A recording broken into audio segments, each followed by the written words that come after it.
नमस्कार दोस्तों, स्वागत है आपका technical classes bye Mukesh Yadav YouTube channel में।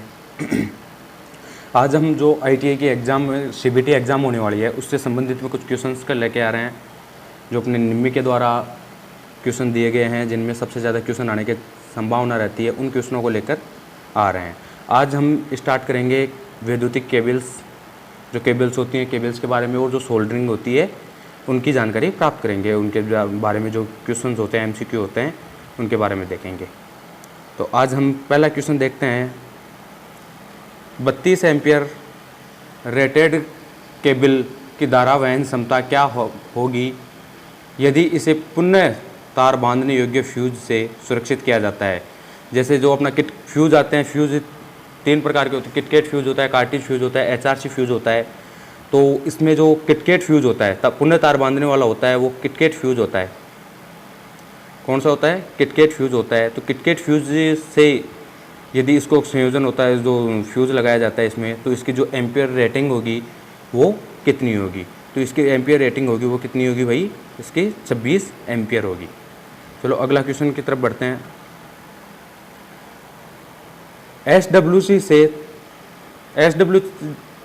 एसडब्ल्यूजी से तार का आकार मापने की जो प्रास होती है वो कितनी होती है?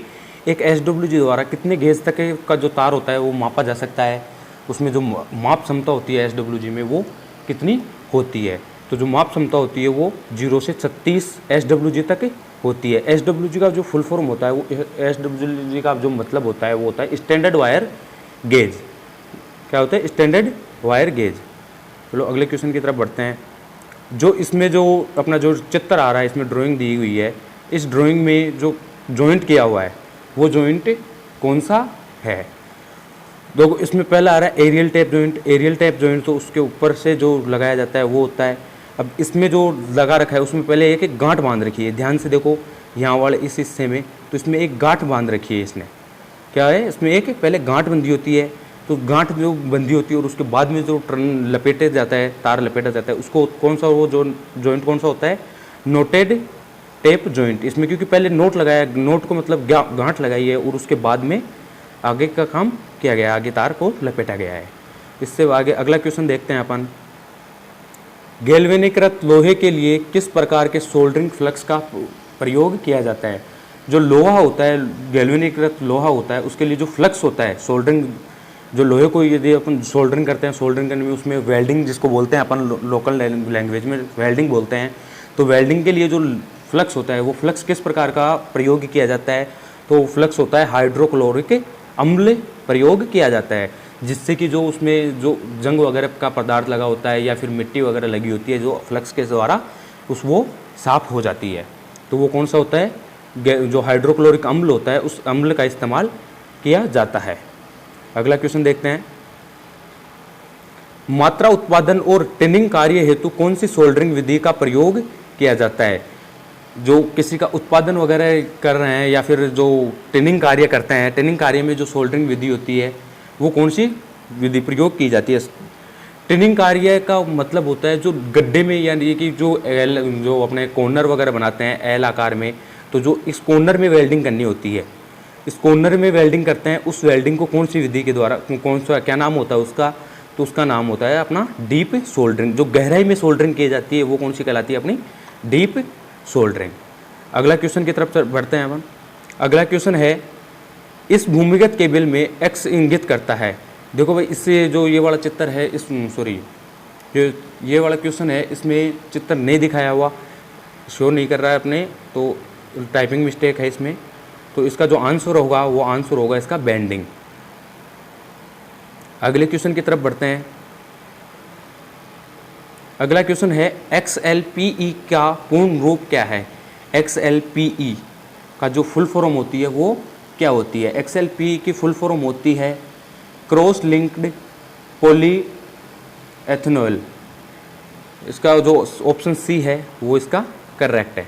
अगले क्वेश्चन की तरफ बढ़ते हैं। 8वां क्वेश्चन, भूमिगत केबल के जो सर्विंग पार्ट होता है,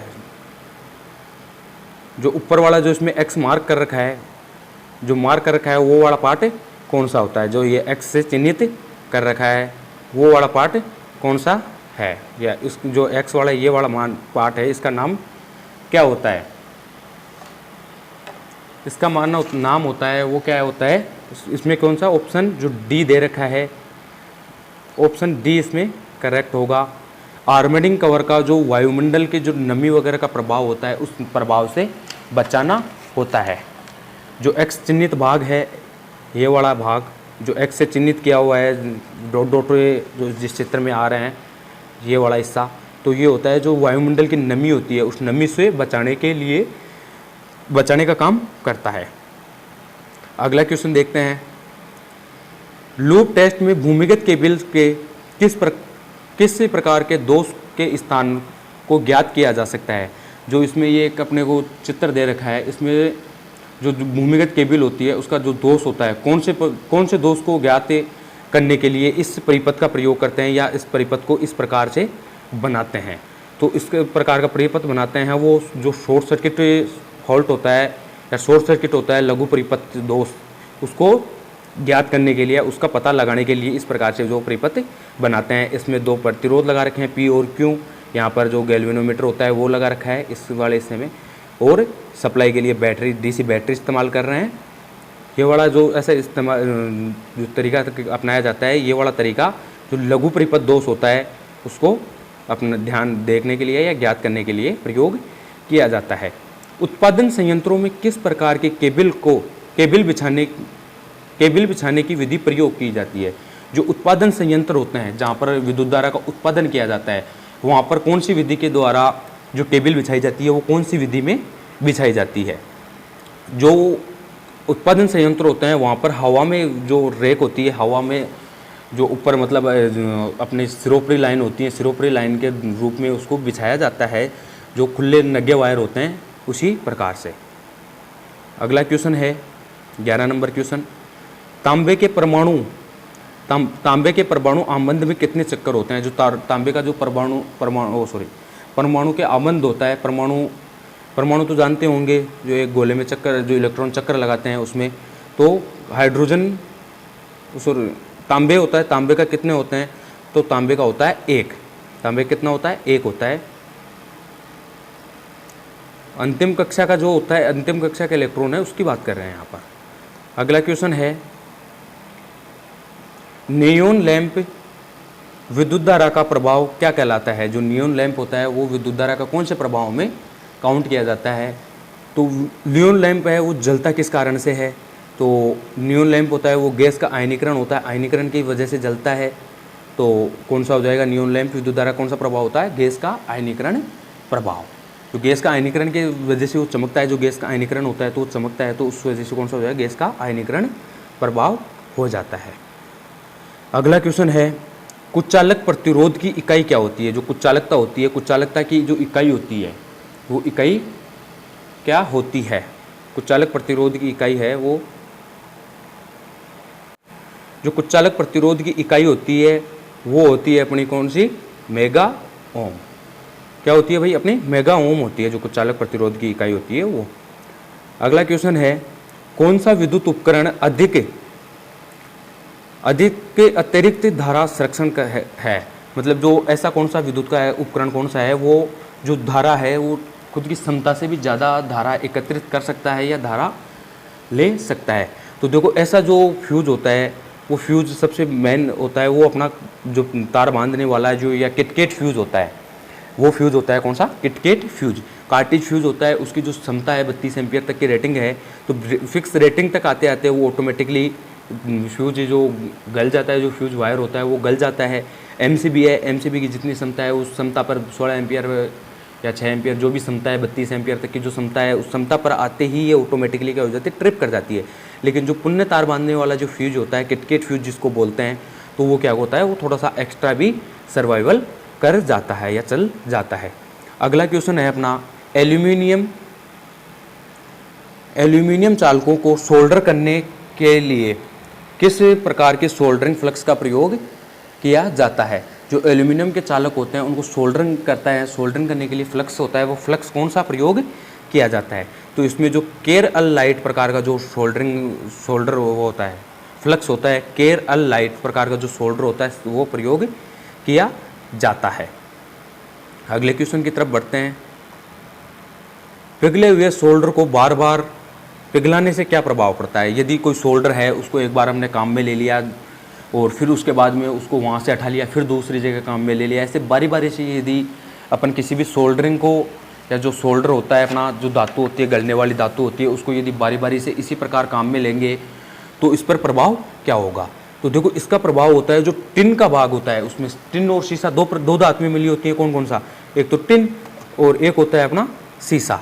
तो इन दोनों धातुओं में क्या होगा, यदि बारी बारी से उसको गलाएंगे, वापस सही काम में ले लेंगे, फिर गलाएंगे, फिर काम में लेंगे, तो बारी बारी से गलाएंगे तो उसमें जो टिन का भाग होता है, जो टिन का प्रतिशत होता है, वो टिन का प्रतिशत क्या हो जाता है? कम हो जाता है। अगला क्वेश्चन देखते हैं। केबल के पीवीसी कुचालक का क्या होगा यदि अत्यधिक धारा लंबे समय तक बहती रहे?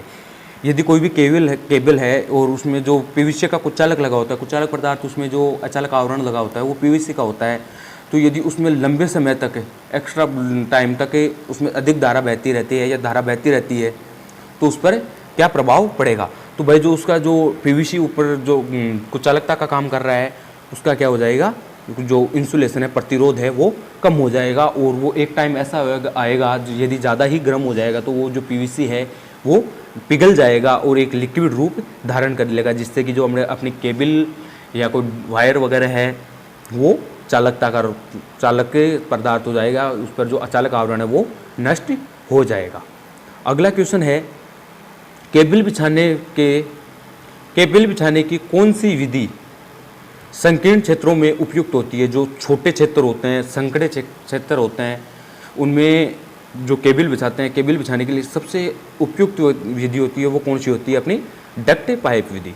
उसमें क्या होता है, पहले एक पाइप लगा दिया जाता है, जैसे एक पाइप लगा दिया जाता है जिस पर नमी का प्रभाव या वायुमंडल का जो भी प्रभाव होते हैं वो सारे प्रभाव उस पर इफेक्ट नहीं करते हैं, और उस पाइप के अंदर से क्या बिछाएंगे? अपन केबल डाल देंगे, जिससे कि केबल में यदि फॉल्ट वगैरह भी आ जाता है तो उन फॉल्ट को ढूंढने में या केबल को निकालने और नई लाइन बिछाने में इनमें भी ज़्यादा समस्या नहीं आती है। अगला क्वेश्चन है, जो एक्स चिन्हित कर रखा है भाग को, तो ये वाला भाग है वो कौन सा भाग कहलाता है? जो एक्स चिन्हित कर रखा है वो भाग कौन सा भाग कहलाता है? इसका नाम बताना है। तो देखो, भूमिगत केबल का भी जस्ट पहले भी एक क्वेश्चन और भी आया था, उसमें जो ये जाली वाला हिस्सा है, ये वाला हिस्सा, इसको मार्किंग कर रखा था। इसका नाम हमने क्या बताया था उस टाइम? इसका जो आर्मरिंग है, जो वायर है, वायर को जो वायुमंडल से इफेक्ट पड़ते हैं, वायुमंडली इफेक्ट होते हैं, इस वाला भाग का काम होता है जो वायुमंडल से इफेक्ट पड़ते हैं उनको बचाना। लेकिन अब इस क्वेश्चन में पूछ रहा है अपना, एक सेकेंड, इसमें पूछ रहा है इसके बारे में, जो ये वाला भाग है। अब पूछ रहा है जो एक्स चिन्हित कर रखा है इस भाग के बारे में पूछ रहा है, तो ये कौन सा होगा? तो ये जो लेड शीट होता है, जो लेड शीट होता है उसका ये वाला भाग होता है, इसका नाम क्या है? Lead sheet. अगला क्वेश्चन की तरफ बढ़ते हैं। एक सेकेंड। भूमिगत केबल, जो भूमिगत केबल है इसमें दे रखा है, जो डायग्राम दे रखा है, इस डायग्राम के द्वारा कौन सा जो दोष होता है वो ज्ञात किया जाता है। जस्ट अभी पहले भी एक क्वेश्चन ऐसा ही यही क्वेश्चन आया था, सेम टू सेम ही, तो उसमें हमने कौन सा लगाया था? जो शॉर्ट सर्किट दोष होता है वो होता है। ये क्वेश्चन डबल आ गया अभी।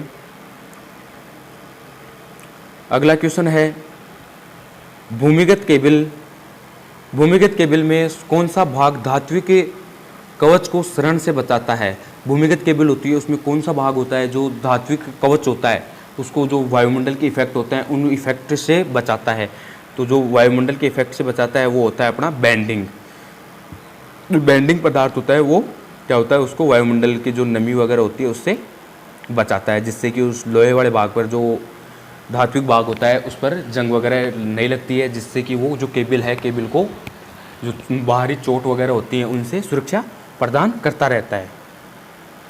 अगला जो क्वेश्चन है अपना है, सोल्डरिंग आयरन का उपयोग न करते समय स्टैंड पर रखना क्यों ज़रूरी होता है?